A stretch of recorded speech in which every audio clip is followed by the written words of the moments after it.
Senator from Oregon.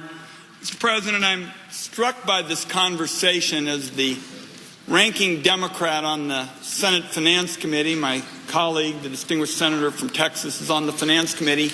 He knows that I know something about writing bipartisan health reform bills. I've written them. They've become law. I can tell my colleagues I have not once been asked to be part of any bipartisan effort with respect to this legislation. And I think, colleagues, it's real clear what is going on here. Senate Republicans are going to keep telling Americans they're fixing their health care right up until the second it gets taken away. Now, as the Finance Committee, I find it bizarre that a health bill of this importance was hidden for so long behind closed doors, denying the American people the opportunity to see it together in an open debate. There have been no hearings on this dangerous, destructive proposal. Not one hearing on whether Medicaid should be slashed to pay for tax cuts for the fortunate few. Not one hearing on whether the bedrock protections for those with pre-existing conditions ought to be shattered. Not one hearing on whether Americans should face higher costs along with annual and lifetime limits on insurance coverage. This secretive process of concealing and rushing this bill, which until today had been seen by nobody outside of the Republican leadership and their lobbyist allies who dwell on K Street. The secretive process stands in sharp contrast to the process that led to the Affordable Care Act. So I put forward now a parliamentary inquiry. Is the chair able to confirm that the Committee on Finance considered S. 1796, the America's Health Future Act, which was ultimately incorporated into H. 3590, the Patient Protection and Affordable Care Act, in executive session on 8 separate calendar days prior to reporting the bill favorably? The Secretary of the Senate's office through the Senate Library confirms that.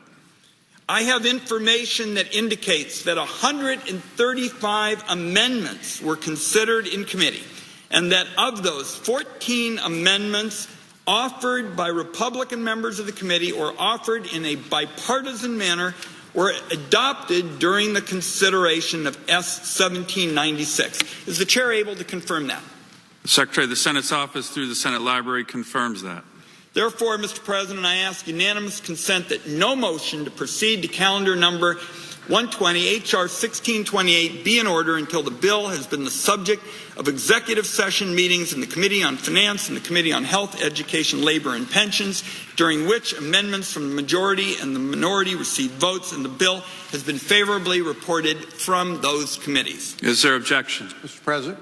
Majority Whip. Reserving the right to object. Mr. President, our colleagues are coming here today and saying they want to participate in the process to fix what's broken in the Affordable Care Act. Yet I have in my hand a newspaper article about a letter that the Democratic leader and his colleagues sent saying they refuse to participate in the process unless we drop all of our plans to repeal and replace Obamacare. So they refuse to participate in the process. And I would just point out, Mr. President, that the failures of Obamacare didn't just start today. It's been failing over 7 years, and they did nothing. Nothing to help the millions of people who are being hurt, who had to move from full-time work to part-time work because their employer didn't want to pay the employer penalty for not providing Obamacare coverage. We know that many people have been hurt by it, and not the least of which are the people who are finding their premiums skyrocketing.